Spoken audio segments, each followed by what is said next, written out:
बे बाय इलेक्शनाव निर्दलीय हिसाबै नमिनेशन मैया हैबाय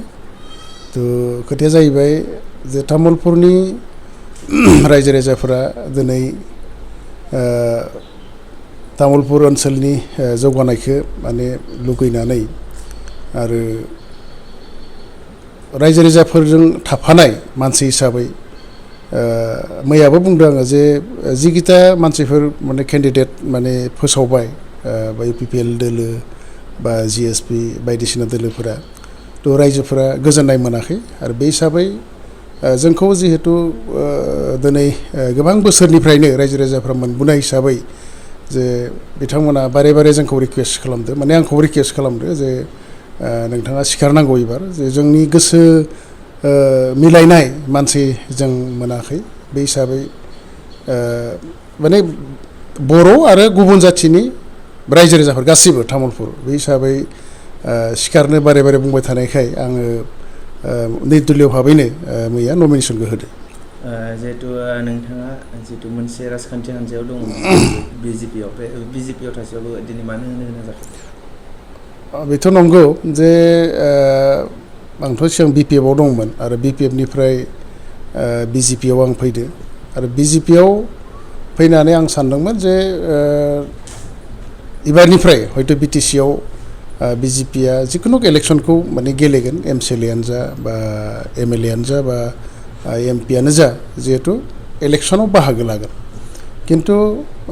फैनानै जों नुबाय जों फैनाय लोगो लोगो बिजेपिआ स्ट्रंबो जादों बिराद माने बिटिसि ओनसोलाव दिनै बिजेपिनि मोजां मोनसे माबा जादों महर फैदो तो बे हिसाबै भाबिदोंमोन जोङो जे माने इयाव टिकेट होगोन आरो नै बाय इलेक्शनावबो टिकेट होगोन किन्तु जिहेतु होदिया दा होआबा जोंनि जिथु सापर्टारफोर बे सापर्टारफोरा जिहेतु बिजेपिखौ मोजां मोननासो बेवहाय फैदोंमोन आरो बिजेपिखौ भट होनो थाखाय बयबो थागथियारि जाना दंमोन दा दिनैनि दिनाव जिहेतु बिजेपिआ टिकेट होदिया बा गुबुन दल इउपिपिएलनो होबाय बेयाव जोंनि सापर्टारफोरा थारमाने गोजोननाय गैया माने जोंनि सापर्टारफोरा स्पष्ट जे कुनु पद्धति जोङो इउपिपिएलनो जों भट होआ बेबायदि खोथाखौ बुंदों आरो सिद्धान्त लादो आरो उपाय गैया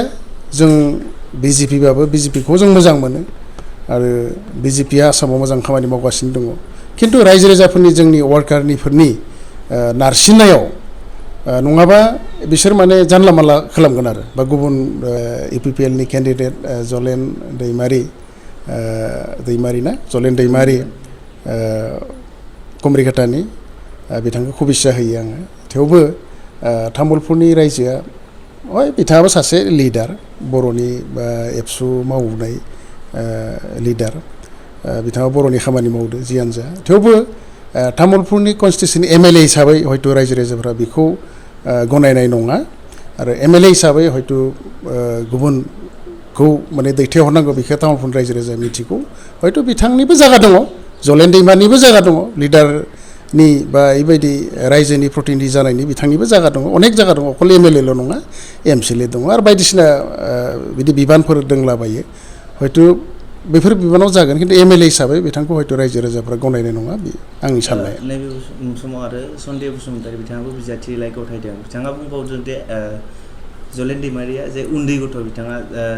गासैबो जनगोष्ठीजों मिलायनो हाया होननानै बे बिथिङाव नोंथाङा मा बुंनो बेथ' नंगौ तामुलपुरनि रायजो राजाफोरा खोब कनसियास बेवहाय माने गोरों गोराफोर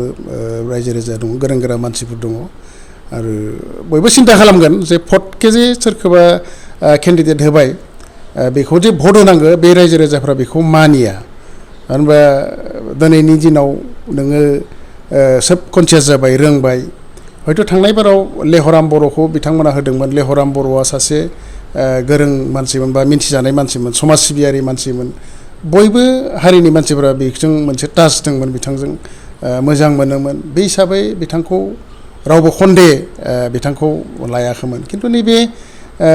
जलेन दैमारिनि सायाव हयथ' रायजो राजाफोरा फोथायनो थाखाय एसे टान मोनगोन मानो होनबा गोदान बियो दासो ओंखारबोनाय राजनितियाव बे हिसाबै सन्धि बुंनायाबो नंखायद्राय नङा नंगौ बेबायदि आरो आङो तामुलपुरनि रायजो राजाफोरखौ बिसेसकय जोंनि बर' हारिनि रायजो राजाफोरखौ आं खावलायगोन जे जोङो सिन्था खालामनो गोनां सम फैदो जोङो राजनितिनि नामाव जानला मानला जों खालामबाय थाबा जाया सोरबा सासेया जोंखौ दोबथिंबाय थागोन बेवहाय जोङो बिनि खिथु खिथु थांबाय थानांगौ बे नङा रायजो राजाफ्रा सिन्था खालाम जुदि जोङो मोजाङै सानै हनै जुदि जोङो एरादरा खालामलायनो हायाबा हा खिन्थु भबिष्यतआ जोंनि गाज्रि दङ आरो बिनि प्रमानखौ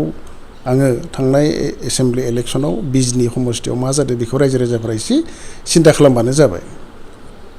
गणेश कछारी बिथाङाबो होदो बिथाङाथ' हयथ' बिपिएफआव दंमोन दाबो दङ स्टिल इयो खिन्थु माबोरै निर्दलीय जानानै होखो बेखौबो जोंबो मोजां मिन्थिस'वाखै बिथांमोननि गेजेराव मा दङ मा गैया थ' आंनि नोजोराव गणेश कछारी बिथाङा सासे गोख्रों जोंनिनो कलिग्समोन लिडार बिथांखौबो आं रेसपेक्ट खालामो खिन्थु नैबे इलेक्सनाव हयथ' बिथांनि प्रभाबा हयथ' सुक्लाय साइडआव गोलैनो हागौ खिन्थु नैबे नों दरंगाजुलि होन तामुलपुर होन बा नाग्रिजुलि होन बेफोर साइडजों गोलैनाय नङा मानो होनबा तामुलपुरनि रायजोफोरा एबार खोब कनसियास सांग्रां जानानै दङ जानला मानला भट माने होनाय नङा रायजोफोरा मोनसे थिरांथा लादो जे जिखुनु प्रकारै जोङो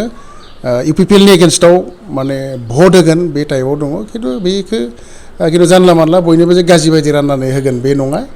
आरो हयथ' गणेश कछारीया सुक्लाय सेरफांथि प्रभाब गोलैनो हागौ खिन्थु नैबे साइडजों बारा प्रभाब गोलैनाय नङा होननानै आं सानो जिहेतु इउपिपिएल राजखान्थि हान्जानि जलेन दैमारि बिथांनिजों लोगोसे बिजेपिआबो दं आरो जिएसपिबो दं होननानै बुंबाय थादों बिसोर मित्र जोबनानै नाथाय नैबे समाव जे बिथां माबाफोरा अबराव बिथांमोना माने जिएसपि बिथांमोना जे आलदायै जे बिजाथि होनायखौ नुनो बे बेलायाव माबाफोर प्रभाब गोलैयो नामा बिथांमोनसिम जिएसपिआ जिथु टिकेट होदो बेवहाय आंहा सन्देह दं जे जिएसपिआ जे देरहानो थाखाय माने टिकेट होदो बेवहाय बिजाथि थिखांदो बेयाव बे आंनि थाखाय माबा नङा आंहा सन्देह दङ नङा बिथांमोना हयथ' आंथ' खोनानायाव माने जिएसपिनि लिडार माने एमपि नब कुमार सरेना बिथाङा बिटिसिनि दा चिफ बा इउपिपिएलनि आफादगिरि प्रमद बर' बिथांजों रायलायबाय थादों होननानै आंनि जिथु इनफरमेसनाव आं मोनदों आरो मोजाङैनो माबा मोनसे बिथांमोना सिङाव सुक्ति जादों होननानै मिथिगौ थ' बै सक्तियाव जिएसपिआ जि माने देरहानो गेलेगोन बे नङा हयथ' बेवहाय मोनसे खेल दङ माने इउपिपिएलनि एगेन्स्ट केन्डिडेटनि भटखौ माने गाज्रि खालामनायनि मोनसे पलिसियाव बिथांमोना गेलेदो होननानै आं सानो आरो बेबायदि आरो बाखि माने आं दा बुंलिया बेलेग पार्टिफोरनोसो भट होलाबायगोन गतिके थिनबाय थानायखाय जोङो सिखारनाय जादों जिहेतु गोबां राजखान्थि हान्जानि जेरैबायदि नोंथांमोननि जे बिजेपिनिफ्रायनो दिनै सानै नोंथांजों लोगोसे आरो सासेबा इमानुएल मुसाहारि बिथाङाबो जे बिजेपिनिफ्राय ओंखारनानै बे उदां बिजाथि महरै बिथाङाबो नमिनेसन होबाय बे बेलायाव मा जाहोननि थाखाय ओंखारजोबनो गोनां जाखो मेन खोथाया बेनो जे जोङो लुगैदोंमोन सोरबा खासेबाबो आरो हय इमानुएलानो हो बा आंबानो हो बा गुबुन जायखिजाया सोरनोबाबो टिकेटखौ होगोन जों बेखौ लुगैदोंमोन खिन्थु जिहेतु टिकेट जुदि होआबा बा बिसारखथियाव जुदि गेलेयाबा बाथ' जों बेवहाय माखौ लानानै जों राजनिति खालामनो माने जोंथ' ओरैनो जबाय थानो जों हाया थ' बे हिसाबै हयथ' बयबो गोसोआव मोनसे दुखु फैदो बा भबिष्यतनि खोथाखौ सिन्था खालामनानै जायखिजाया जुदि टिकेटखौनो होलाबा जितु निर्दलीय भाबैबाबो जोङो गेलेगोन बेबायदि होननानै हयथ' बयबो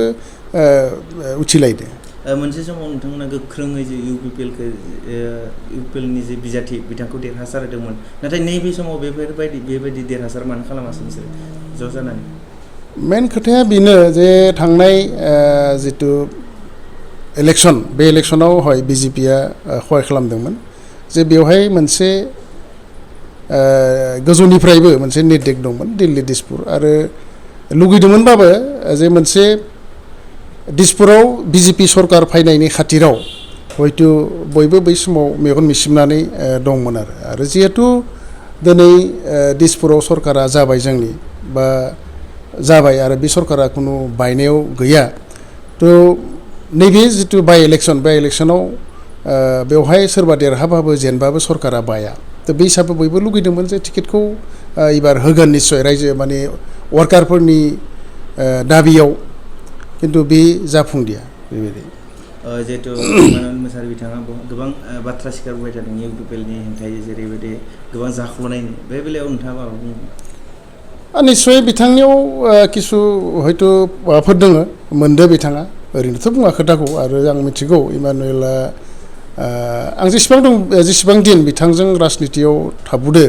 बिथांखौ आं मिसा खोथा बुंनाय आं नुबोआखै आरो बिथाङा रायजोनो बिदि नंखाय प्रतिश्रुति होनाय आं नुबोआखै बिथाङा जि बुङो माने प्रुफ बा एभिडेन्स लानानैसो खोथाफोरखौ बुङो आरो आंबो दिनै सरकार दानायनि उनाव हय बिटिसिआव बिजेपि इउपिपिएल सरकारा सालायगासिनो दङ थेवबो मेन रुलखौ लागासिनो दङ इउपिपिएलआ आरो बिथांमोननि जाबायदि हयथ' बिथांमोना सरकारखौ सालायनांगौ बा रायजोनि खामानि मावनांगौ